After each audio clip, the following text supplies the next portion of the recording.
So guys, dekat sini kita ada sebiji FL5 guys Owner ni pun nak hantar wrapping untuk Honda Nation guys untuk track day. Korang boleh tengok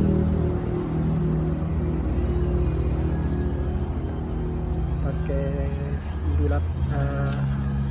CE28 brake disc APR Racing. Memang orang kata kereta ni memang betul-betul Malaysia guys. Saya buat dulu guys.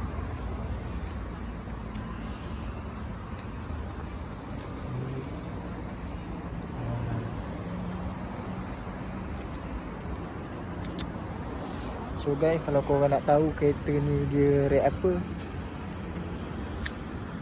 nanti saya akan tunjuk guys dekat korang, dekat dalam channel YT saya. So kepada korang,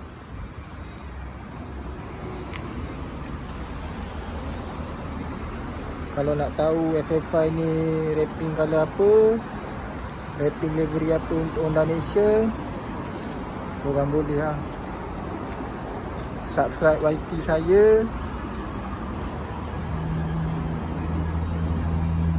Tengok YT saya guys